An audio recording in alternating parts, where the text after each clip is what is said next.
حضرت عائشہ صدیقہ رضی اللہ تعالی عنہا سے کسی نے پوچھا تھا صحابہ کرام علیہم رضوان میں سے کہ اماں جی نبی پاک کے اخلاق کس طرح کے تھے؟ تو فرمانے لگی قرآن مجید ہی رسول پاک کے اخلاق ہیں۔ اور پھر حضرت عائشہ صدیقہ رضی اللہ تعالیٰ عنہ اس شخص سے کہنے لگیں چاہے تو سورہ مومنون پڑھ لو۔ تو انہوں نے یہ ابتدائی آیات سورہ مومنون کی جب تلاوت کی تو حضرت عائشہ فرمانے لگی یہی تو میرے نبی پاک کے اخلاق ہیں، اور یہی وہ آیات ہیں جن میں اللہ تبارک و تعالیٰ نے بندہ مومن سے تقاضا کیا ہے کہ اگر وہ جنت کا وارث بننا چاہتا ہے، جنت وہ جگہ ہے جہاں رسول کریم علیہ السلام کا قرب بھی ملے گا اور رب کریم کی زیارت بھی نصیب ہوگی، وہ مقام فلاح، وہ مقام کامیابی، وہ مقام جہاں اللہ تعالیٰ اپنے بندوں پر اپنی رضا نازل فرمائے گا، اس مقام کا نام مقام جنت ہے۔ تو اس سورہ مبارکہ کی ابتدائی آیات کے اندر اللہ تبارک و تعالیٰ نے ان صفات کا تذکرہ فرمایا ہے کہ اگر وہ صفات ہم اپنے اندر پیدا کرنے میں کامیاب ہو جائیں، معنی یہ ہے کہ ہمیں اللہ تبارک و تعالیٰ نے جنت کا وارث بنا دیا ہے۔ بڑے غور کے ساتھ سورہ مومنون کی ان ابتدائی آیات پر غور کرنا چاہیے۔ رب فرماتا ہے قد افلح المؤمنون، تحقیق مومن کامیاب ہو گئے۔ کون سے مومن؟ الذین ہم فی صلاتہم خاشعون، وہ جو اپنی نمازوں میں گڑ گڑانے والے ہیں، خشوع کے ساتھ، عاجزی کے ساتھ، انکساری کے ساتھ، ذوق کے ساتھ نماز پڑھنے والے ہیں۔ والذین ہم عن اللغو معرضون، اور وہ جو بیہودہ باتوں سے منہ پھیرنے والے ہیں، لغویات سے اپنا رخ پھیرنے والے سنجیدہ لوگ۔ پھر ارشاد فرمایا والذین ہم للزکاۃ فاعلون، جو زکوٰۃ دینے کا کام کرنے والے ہیں۔ پھر فرمایا والذین ہم لفروجہم حافظون، اور وہ لوگ جو اپنی شرمگاہ کی حفاظت کرنے والے، اپنی شرمگاہ کی حفاظت کرنے والے۔ الا علی ازواجہم، مگر یہ کہ اپنی بیویوں پر، او ما ملکت ایمانہم، یا اپنی شرعی باندیوں پر۔ اس زمانے میں جو لونڈی خریدی جاتی تھی اس سے بھی وطی کرنا جائز تھا، اگرچہ اب لونڈیاں موجود نہیں ہیں تو یہ فعل بھی موجود نہیں، سوائے اپنی بیویوں پر یا شرعی باندیوں پر۔ فإنہم غیر ملومین، فرمایا جو یہ کام کرے اس پر کوئی ملامت نہیں ہے، اپنی بیوی کے پاس شرعی طریقے سے جائے یا باندی کے پاس جائے۔ فمن ابتغى وراء ذلك، اور جو آدمی اس کے بعد اس حد سے بڑھے، اس کے سوا کچھ اور کرے جو بندہ، فرمایا فاولئک هم العادون، یہ لوگ حد سے بڑھنے والے ہیں۔ جو لونڈیوں اور باندیوں کے علاوہ، اپنی بیویوں کے علاوہ کسی اور جگہ گندگی کریں، یہ حد سے بڑھنے والے، حدوں کو کراس کرنے والے لوگ ہیں۔ پھر ارشاد فرمایا والذین هم لاماناتہم وعہدہم راعون، اور وہ جو اپنی امانتوں اور اپنے وعدوں کی رعایت کرتے ہیں، امانتیں ادا کرتے ہیں، وعدے پورے کرتے ہیں۔ اور وہ لوگ جو اپنی نمازوں کی حفاظت کرنے والے ہیں، جن میں یہ خوبیاں آ گئیں۔ میرا رب فرماتا ہے نماز میں خشوع خضوع حاصل ہو گیا، فضولیات سے بچ گئے، زکوٰۃ ادا کرنے والے بن گئے، شرمگاہ کی حفاظت کرنے والے بن گئے، امانتیں عہد پورے کرنے والے بن گئے، اپنی نمازوں کے محافظ ہو گئے۔ اللہ اکبر، قربان جائیں۔ مالک فرماتے ہیں اولئک هم الوارثون، یہی لوگ تو وارث ہیں۔ یا اللہ کس چیز کے؟ فرمایا الذین یرثون الفردوس، یہ لوگ جنت کے وارث ہیں، یہ جنت کے وارث ہیں یہ لوگ۔ ہم فیہا خالدون، اور فردوس سے، جنت سے نکالے نہیں جائیں گے، ہمیشہ ہی جنت میں رہیں گے۔ یہ آیات اللہ کا مطالبہ بھی ہے، یہ آیات صحابہ، اہل بیت، اولیاء اللہ، ان تمام کی سیرت کا عکس بھی ہے۔ اور سب سے بڑھ کر سیدہ عائشہ صدیقہ فرماتی ہیں یہی تو آیات ہیں جنہیں اچھی طرح سمجھ لو گے تو تمہیں مدینے والے کے اخلاق بھی سمجھ میں آ جائے گا، حضور کے اخلاق بھی تمہیں سمجھ میں آئیں۔ بڑے غور کے ساتھ سورہ مومنون کی ان ابتدائی آیات پر غور کرنا چاہیے۔ رب فرماتا ہے قد افلح المؤمنون، تحقیق مومن کامیاب ہو گئے۔ کون سے مومن؟ الذین ہم فی صلاتہم خاشعون، وہ جو اپنی نمازوں میں گڑ گڑانے والے ہیں، خشوع کے ساتھ، عاجزی کے ساتھ، انکساری کے ساتھ، ذوق کے ساتھ نماز پڑھنے والے ہیں۔ دیکھیں قرآن نے یہ نہیں کہا شروع میں کہ وہ لوگ اپنی نماز پابندی سے پڑھتے ہیں، بلکہ فرمایا وہ نمازوں میں عاجزی کرتے ہیں، وہ نماز میں خشوع کرتے ہیں، خضوع کرتے ہیں۔ نماز ہم بھی پڑھتے ہیں، ڈھیر سارے لوگ ہیں جن کا یہ مطالبہ ہے کہ میرا نماز میں دل ہی نہیں لگتا۔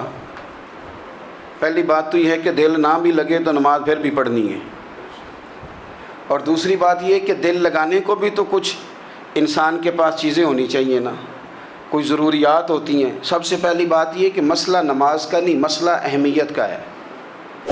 آپ نے اللہ تبارک و تعالیٰ کی ذات کی، رب کریم کے جلالت کی جتنی زیادہ اہمیت اپنے دل میں محسوس کر لی، اتنا ہی نماز کی طرف توجہ آپ کی بڑھ جائے گی۔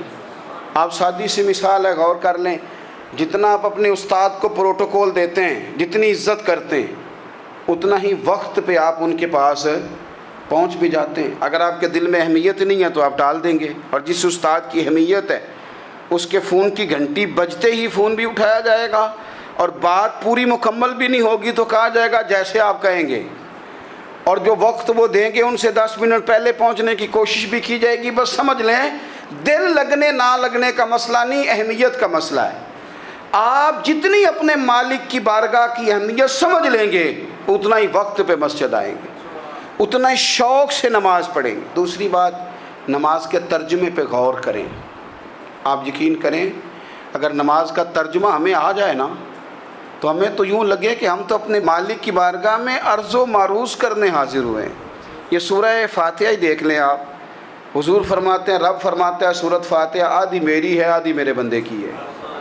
جب اس نے کہا الحمدللہ رب العالمین الرحمن الرحیم مالک یوم الدین ایاک نعبد و ایاک نستعین، جب یہاں تک وہ لفظ کہتا ہے تو یہ حصہ میرا تھا۔ اس نے اپنے رب کی تعریف کی، اور جب کہا نا اس نے اہدنا الصراط المستقیم، اب بندے نے التجائیں شروع کر دی۔ اس نے کہا کہ مالک بھی تو ہے، رحمان بھی تو ہے، رحیم بھی تو ہے، عبادت بھی تیری کرتے ہیں تو مدد بھی تو تجھی سے مانگنی ہے نا، اب مہربانی فرمانا اہدنا الصراط المستقیم، ہمیں سیدھا راستہ دکھا دے، صراط الذین انعمت علیہم، ان لوگوں کا راستہ دکھانا جن پر تو نے انعام کیا ہے، غیر المغضوب علیہم ولا الضالین، ان کے راستے پہ نہ چلانا جن پر تیرا غضب ہوا، جو گمراہ ہو گئے ان کے راستے۔ تو نماز میں جب ترجمے پر آپ کا غور ہوتا ہے تو آپ کا تو دل خود بخود لگ جاتا ہے، شوق بڑھ جاتا ہے آپ کا۔ تو اتنی چیزیں ہم زندگی میں یاد کرتے ہیں، تو اگر ترجمہ بھی نماز کا یاد کر لیں اور پھر شوق سے پڑھیں تو آپ یقین کریں طبیعت کھنچی چلی آئے گی۔ ہمارے یہاں کچھ لوگ نماز پڑھتے ہیں پر بڑی لاپرواہی سے پڑھتے ہیں، کبھی ادھر دیکھتے ہیں کبھی ادھر دیکھتے ہیں، کبھی بال سہلاتے ہیں۔ وہ میں نے دیکھا ہے سجدے جا رہے ہیں تو سیانے سیانے بندے کبھی کپڑے کو چھیڑ رہے ہیں کبھی جگہ کو چھیڑ رہے ہیں۔ میرے نبی کریم صلی اللہ تعالیٰ علیہ وسلم نے فرمایا ان لوگوں کا کیا حال ہے جو اپنی نماز میں نظریں آسمان کی طرف اٹھاتے ہیں، رکوع سے اٹھے تو اوپر دیکھنا شروع کر دیا، کیا حال ہے ان کا۔ اور پھر حضور نے ایک موقع پر تو سختی فرمائی، فرمایا جو نماز پڑھتے اپنی نظریں آسمان کی طرف اٹھاتا ہے وہ باز آ جائے، ورنہ ایسا نہ ہو کہ رب اس کی آنکھیں ہی چھین لے، وہ باز آ جائے اس کام سے۔ خشوع کے ساتھ نماز پڑھے، عاجزی کے ساتھ نماز پڑھے، اس کا دل لگا ہوا ہو نماز کے اندر۔ میرے نبی پاک صلی اللہ تعالیٰ علیہ وآلہ وسلم کے غلام حضرت انس بن مالک رضی اللہ تعالیٰ عنہ فرماتے ہیں کہ رسول پاک صلی اللہ علیہ وسلم نے مجھ سے فرمایا تھا کہ بیٹے نماز میں ادھر ادھر دیکھنے سے بچو، کیونکہ فرمایا نماز میں ادھر ادھر توجہ کرنا یہ بندے کو ہلاک کر دیتا ہے، ہلاکت ہے اس میں۔ اگر تم نے ادھر ادھر توجہ کی، نماز تم مالک کی بارگاہ میں کھڑے ہو اور تم دیکھ ادھر ادھر رہے ہو، تو ایک تو نماز عاجزی کے ساتھ۔ پھر فرمایا والذین ہم عن اللغو معرضون، وہ لوگ جو فضول باتوں سے، لغویات سے اپنا منہ پھیر لیتے ہیں، فضولیات سے۔ ہمارے ہاں نا بہت سارے لوگ ایسے ہیں جو بلا وجہ ان چیزوں میں دلچسپی لیتے ہیں جو ان کے مطلب کی نہیں ہے، ان کے مطلب کی مطلب آپ کسی سے ملنے کہتے ہیں کیا حال ہے؟ ٹھیک ہے جی۔ بچوں کا کیا حال ہے؟ ٹھیک ہے۔ بچے کتنے ہیں؟ تو بھئی آپ کو جب پتہ ہی نہیں تھا کتنے ہیں تو حال کیوں پوچھا آپ نے؟ آپ کرتے کیا ہیں؟ آپ کا بڑا بھائی کیا کرتا ہے؟ چھوٹا بھائی کیا کرتا ہے؟ ابا جی کیا کرتے ہیں؟ بھئی آپ کے مطلب کی بات نہیں، آپ مطلب کی مقصد کی بات کریں، بے مقصد باتوں میں الجھنے کی ضرورت نہیں ہے۔ دیکھیں، اپنا ادارہ میں چلاتا ہوں، اپنا گھر آپ چلاتے ہیں، اپنی ڈیوٹی آپ کرتے ہیں، آپ کو زیادہ بہتر پتہ ہے کہ آپ اپنا گھر کیسے چلا رہے ہیں، مجھے زیادہ بہتر پتہ ہے کہ میں مدرسہ مسجد، مجھے زیادہ بہتر پتہ ہے اس کے اندر کون سی اصطلاح کس طرح کرنی ہے، یہ مجھ سے زیادہ بہتر کوئی بندہ جانتا نہیں۔ اب ہم کیا کرتے ہیں، جب ہم دوسرے کے کام میں مداخلت کرتے ہیں تو دو نقصان ہوتے ہیں، ایک تو اس کے ساتھ ہمارا رائے کا اختلاف ہو جاتا ہے، اور دوسرا ہمارے اپنے بہت سارے کام رہ جاتے ہیں، کیونکہ ہماری توجہ ہی دوسرے کی جانب تھی، اپنے بڑے سارے کام رہ جاتے ہیں۔ اس لیے بہت ساری ایسی چیزیں ہیں جن میں بلا وجہ کوئی مقصد نہیں۔ ہم پرانے لوگوں سے باتیں سنا کرتے تھے، ہمارے بزرگ کہا کرتے تھے جڑے پنڈ جانا نہیں، جڑے پنڈ جانا نہیں اودہ راہ پوچھنے دی کی لو۔ لغویات میں نہ الجھیں، فضولیات میں نہ الجھیں، یعنی ٹو میں رہنا، ٹو میں۔ آپ یقین کریں، میں نے پرسنلی طور پہ اس چیز کو محسوس کیا ہے کہ ہمارے بہت سارے اہم حقوق صرف اس لیے مس ہوتے ہیں کہ ہماری اپنے سے زیادہ توجہ سامنے والے پہ ہوتی، سامنے والے۔ میں نے دیکھا بڑے بڑے عجیب سوال اور بڑے بڑے انوکھے سوال، مطلب یہ کہ اتنی لمبی چوڑی، اور لوگوں کو بڑا پتہ ہوتا ہے یہ فلاں آدمی جو ہے اس کے بچے کتنے ہیں، وہ بیاہ کہاں پہ ہیں، کس کس علاقے میں ان کی شادیاں ہوئی ہیں۔ اتنی تفصیلات کی ہمیں ضرورت نہیں ہے، ہم سے تو ہمارے بارے میں پوچھا جائے گا، تو ہمیں اپنا معاملہ بڑا صاف ستھرا۔ دیکھیں کیا سونی بات کی مدینے والے رسول نے، قربان جائیں حضور کے جملوں پر۔ ایک شخص نے پوچھا حضور سونا اسلام کون سا ہے، خوبصورت مسلمان کون ہے؟ تو نبی پاک صلی اللہ علیہ وسلم نے فرمایا وہ خوبصورت مسلمان ہے جو بات اس کے مقصد کی نہیں، بے معنی ہے وہ بات وہ چھوڑ دے۔ بے مقصد باتوں سے الجھنا جو بندہ چھوڑ دے وہ مسلمان بڑا سونا مسلمان ہے۔ ہم کمزور اس لیے ہوتے ہیں کہ ہماری توجہ زیادہ دوسروں کی باتوں پر پڑتی ہے۔ پھر فرمایا والذین هم للزکاۃ فاعلون، وہ لوگ جو زکوٰۃ دینے کا کام کرتے ہیں، صدقات کرتے ہیں، خیرات کرتے ہیں، وہ کامیاب ہو جاتے ہیں۔ پھر فرمایا والذین هم لفروجہم حافظون، وہ جو اپنی شرمگاہ کی حفاظت کرتے ہیں۔ نوجوان میری بات پر توجہ کریں، فرمایا وہ لوگ جو اپنی شرمگاہ کی، والذین هم لفروجہم حافظون، وہ لوگ جو اپنی شرمگاہ کی حفاظت کرتے ہیں۔ حضور غوث پاک رضی اللہ تعالیٰ عنہ فرمایا کرتے تھے دو چیزیں انسان اپنی سنبھال لینا، ایک پیٹ اور ایک شرمگاہ، تو فرماتے تھے ولایت اس کے بڑی قریب آ جاتی۔ ہم نہ ان لذات میں الجھ جاتے ہیں۔ سیانے سیانے بندے روٹی کمر سیدھی کرنے کے لیے کھانی چاہیے، زبان کے ذائقے کے لیے نہیں کھانی چاہیے۔ یہ زبان کا ذائقہ لگ جائے یہ کہیں کا نہیں چھوڑتا انسان کو۔ اپنی شرمگاہ کی جو لوگ حفاظت کر لیتے ہیں، کوئی بڑے سے بڑا گناہ کرنے سے بھی بندہ کافر نہیں ہوتا، بندہ کفر کرنے سے کافر ہوتا ہے۔ گناہ بڑے سے بڑا کرنے والا بھی گناہ گار ہے، کافر نہیں۔ لیکن بعض گناہ ایسے ہیں جو جس وقت بندہ کر رہا ہوتا ہے اس وقت وہ مومن نہیں ہوتا۔ میرے نبی کریم صلی اللہ تعالیٰ علیہ وسلم نے فرمایا جب کوئی شرابی شراب پیتا ہے اس وقت مومن نہیں ہوتا، جب کوئی چور چوری کرتا ہے تو اس وقت مومن نہیں ہوتا، اور جب کوئی زانی زنا کرتا ہے تو تب وہ مومن نہیں ہوتا۔ اتنی دیر کے لیے اس کے دل سے ایمان نکال لیا جاتا ہے۔ یہ جو ہمارے لڑکے بن سنور کے نکلتے ہیں، یہ جو میک اپ کا خرچہ لڑکیوں کے برابر لڑکوں کا ہوتا جا رہا ہے، یہ جو لڑکے بھی رات کو چہرے پر کریم لگا کر کے سوتے ہیں، یہ بتا سکتے ہیں کہ مقاصد کیا ہے؟ بتا سکتے ہیں؟ یعنی بچے بھی بغیر شیمپو کے بال نہیں دھوتے، مثلا کیا کرنا ہے آپ نے اس کا؟ بڑی بڑی قیمتی چیزیں جو ہیں وہ آپ نے رکھی ہوئی ہیں، مقصد کیا ہے؟ یہ جو ہمارے بچے بن سنور کے نکل رہے ہیں تو کیا دعوت دے رہے ہیں سوسائٹی کو؟ شارٹ نکرے پہن کے جو نکلے ہوئے ہیں اریاں لباس پہن کے نکلے ہوئے. اقبال نے کہا تھا دیار مشرق ہوس میں غلطاں، شباب اریاں شراب عیسیاں، جسے بھی دیکھو غری کے عیسیاں. ہم ایسی تہذیب کیا کریں گے؟ شباب اریاں، تم نے اپنی جوانی ننگی کر ڈالی ہے ساری معاذ اللہ. کن مقاصد کے لیے؟ میں وہ اعداد و شمار بتا نہیں سکتا.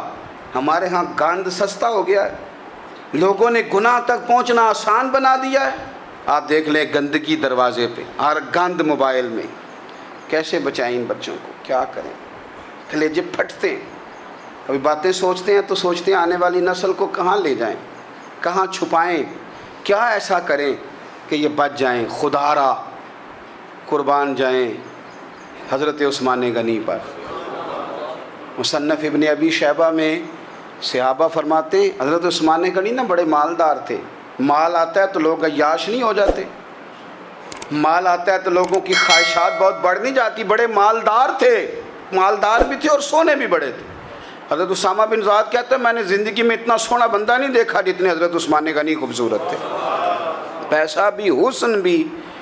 لیکن فرماتے ہیں کہ حضرت عثمان غنی سب سے بڑھ کر اپنی شرمگاہ کی حفاظت کرنے والے اور سب سے بڑھ کر صلہ رحمی کرنے والے، رشتہ داروں سے اچھا سلوک کرنے والے، حیا والے، شرم والے، پاکیزگی والے. آپ کا ذہن ہے، آپ صبح اٹھتے ہی ذہن بنا لیں کہ میں نے آج اتنا سبق پڑھنا ہے، آج اتنی تفسیر دیکھنی ہے، اتنی عبادت کرنی ہے، فلانی نعت میں نے دیکھنی ہے، فلاں خیر کا کام کرنا ہے، فلاں آدمی کے ساتھ نیکی کرنی ہے. صبح ذہن بنا لیں، آپ کا ذہن وہی کام کرنے لگے گا.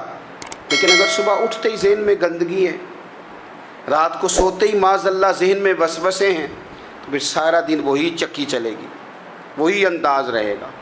تھوڑا سا آپ کو اس کی نگرانی کرنی ہے. تھوڑا سا فحاشی اریانی یہ تیزی سے پھیل رہی ہے، تیزی سے گندگی لوگ کشید کر کے لاتے ہیں. اور حیا کا مطلب صرف اتنا ہی نہیں ہے آپ زنا اور بدکاری سے بچیں، آپ اپنی زبان کو بھی حیا والا بنائیں. کوئی کچا کمزور جملہ، گندی بات، گالی کبھی بھی زبان پہ نہ آئے. آپ کا انداز حیا والا ہو. بے باک ہو جانا، بے باک بولنا، میں باریکی سے اس بات کو سمجھتا ہوں اور میں آپ کو بہت ساری بزرگوں کے ارشادات کا نچوڑ عرض کرنے لگا ہوں. آپ اپنا ذہن صاف کر لیں، آپ کے بہت سارے کام ویسے ہی صحیح ہو جائیں گے. چونکہ ہمارے دین کے اندر زیادہ اجر نیتوں اور ارادوں پہ ملتا ہے. آپ کے جو اندر کی پاکیزگی ہے وہ بہت سارا فضل لاتی ہے اللہ کا. اور اگر دل ہی ناپاک ہو، ذہن ہی ناپاک ہو، تو وہ خیر کی چیزیں کس طرح کر کے داخل ہوں گی؟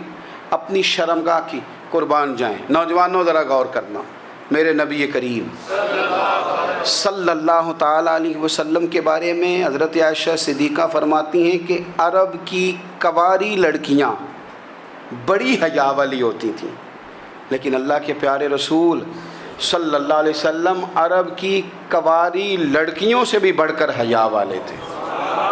یہ ہمارے بچے مذاق میں ہمیں کئی دفعہ کہتے ہیں شادی کرا دو، شوگل میں کہہ دیتے، ابا کو کہہ دیتے ہیں، ابا کو نہیں منہ پہ آگے کہہ دیتے ہیں، کہتے ہیں یہ بڑا بھائی مصیبت بن گیا، یہ ہٹے گا تمہاری باری آئے گی. آپ کچھ ایسی باتیں کر رہے ہیں، کچھ ایسے انداز آپ اختیار کر رہے ہیں جو وزادار لوگ کرتے نہیں. شرم و حیا سے وہ چیزیں ڈھل جاتی ہیں جو باتیں ہمارے بچوں کی زبانوں پر بے باکی کے ساتھ آنے لگی ہیں. اور میں آپ کو ایک عقلی بات عرض کرتا ہوں، آپ اپنی زبان سے جو جملے خود ادا کرتے ہیں وہ جملے آپ کے دل پر بھی اثر کرتے ہیں. اگر آپ غلط بات بار بار کریں گے تو آپ کا دل بھی غلط بات کی طرف مائل ہو جائے گا. آپ 10 بار 15 بار 20 بار کوئی خیر کی بات کریں، خیر کی، تو آپ دیکھیں گے آپ کا دل بھی خیر کی طرف مائل ہو جائے گا. آپ خیر کی باتوں پر اپنے آپ کو لائیں، اچھی باتوں پر اپنی توجہ لائیں، آپ کا دل بھی اچھائی کی طرف مائل ہو جائے گا. کفل کا ایک واقعہ ترمذی میں ملتا ہے. ایک شخص کفل نام کا تھا بنی اسرائیل میں. ایک عورت مجبور تھی، اس کے بچے بھوکے تھے، تو کفل نے اسے مائل کر لیا کہ تو میرے ساتھ گناہ کرے گی تو پھر میں تیرے بچوں کی روٹی تجھے دوں گا. تو وہ عورت پہلے تو بیچاری نہ مانی، لیکن بچوں کی بھوک دیکھ کے مجبور ہو گئی. جب کفل کے قریب گئی نا وہ عورت، اس نے دروازے سارے بند کر لیے. ترمذی شریف میں اس کا واقعہ موجود ہے. چاروں جانب سے بند ہو گیا سارا کچھ. لیکن جب وہ کفل کہتا ہے میں اس بی بی کے پاس جانے لگا تو عورت کا وجود کانپتا تھا. جس بندے کو گناہ کی طرف جاتے اس کی طبیعت میں ہیجان پیدا ہو تو معنی یہ ہے کہ ابھی ذہن پورا غلیظ نہیں ہوا, ابھی طبیعت پوری گندی نہیں ہوئی, ابھی ایمان کی بہت ساری قسمیں موجود ہیں, عورت کا وجود کانپتا ہے. تو کفل کہتے ہیں کہ میں نے اسے کہا کہ سارے دروازے بند ہیں, ڈرتی کیوں ہے؟ تو کہنے لگی ڈرتی اس لیے ہوں کہ سارے دروازے بند نہیں ہوتے, ایک دروازہ کھلا ہے اور وہ دروازہ رب قدیر کا دروازہ ہے, اسے کیسے بند کیا جا سکتا ہے؟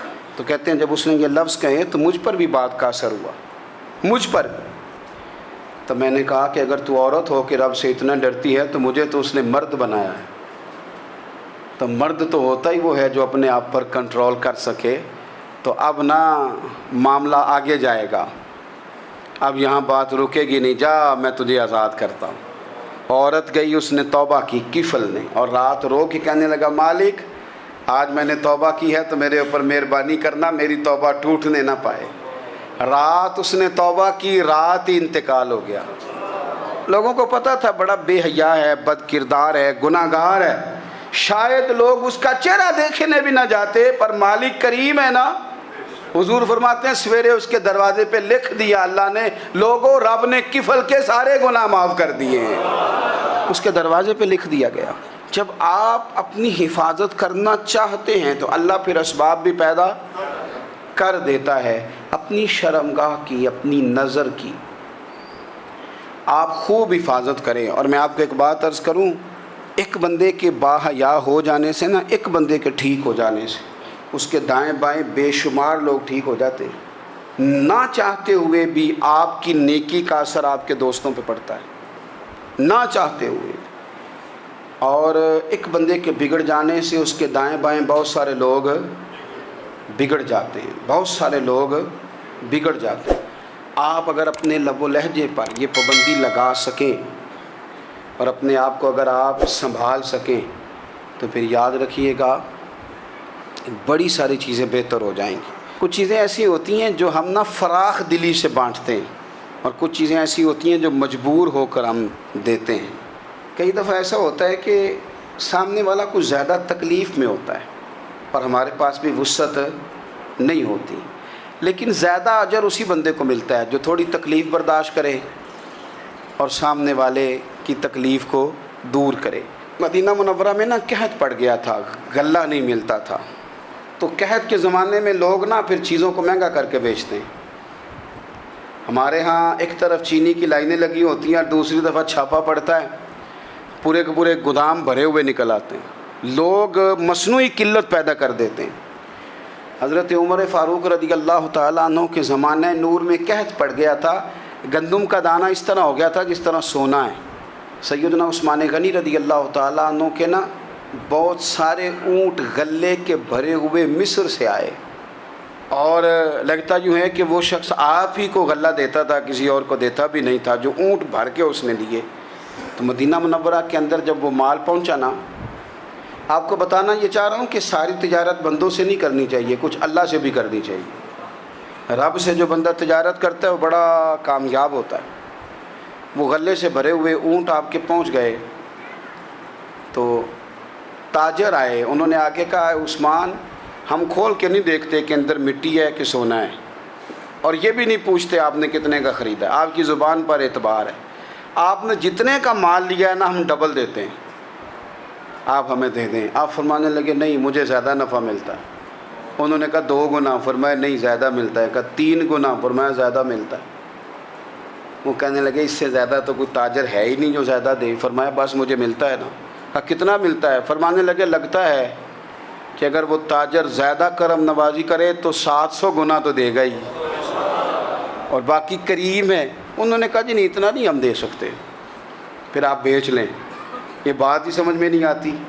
لوگ چلے گئے تو حضرت عثمان غنی مال اٹھا کے مسجد کے دروازے پہ لے گئے. جا کے کہنے لگے اے عمر اعلان کر دیں جس غریب کو گندم کی ضرورت ہے, آسانی کے دور میں نہیں دقت کے دور میں, جب لوگوں کو مل نہیں رہی چیز, جس کو ضرورت ہے وہ آئے اور آ کے لے جائے۔ جب جناب عثمان غنی کے اس غلے کا اعلان ہوا تو تاجروں کو اب مسئلہ سمجھ میں آیا کہ یہ 700 گنا کو بندہ نہیں دے رہا، یہ رب کریم عطا فرما رہا ہے۔ میرے عزیز، کچھ سودے رب کے ساتھ بھی کریں۔ اگر کوئی بڑا ضرورت مند دروازے پہ آ جائے نا تو پھر اپنا نفع نقصان نہیں سوچنا، پھر تو رب کے ساتھ تجارت کرنی ہے۔ ضرورت مند کی ضرورت کا لحاظ کرنا، یہ نہ مسلمانوں کے ایک دوسرے کے قریب کرے گا۔ ہم کون ہوتے ہیں کسی کی حاجت پوری کرنے والے، ضرورت پوری کرنے والے؟ کرنے والا تو اللہ ہے۔ تو اگر رب ہمیں کبھی وسیلہ بنائے، ذریعہ بنائے، تو پھر ہمیں ذرا نا خوش دلی سے بننا چاہیے، ذوق اور شوق سے بڑھنا چاہیے، پھر ہمیں کمزور نہیں پڑنا چاہیے۔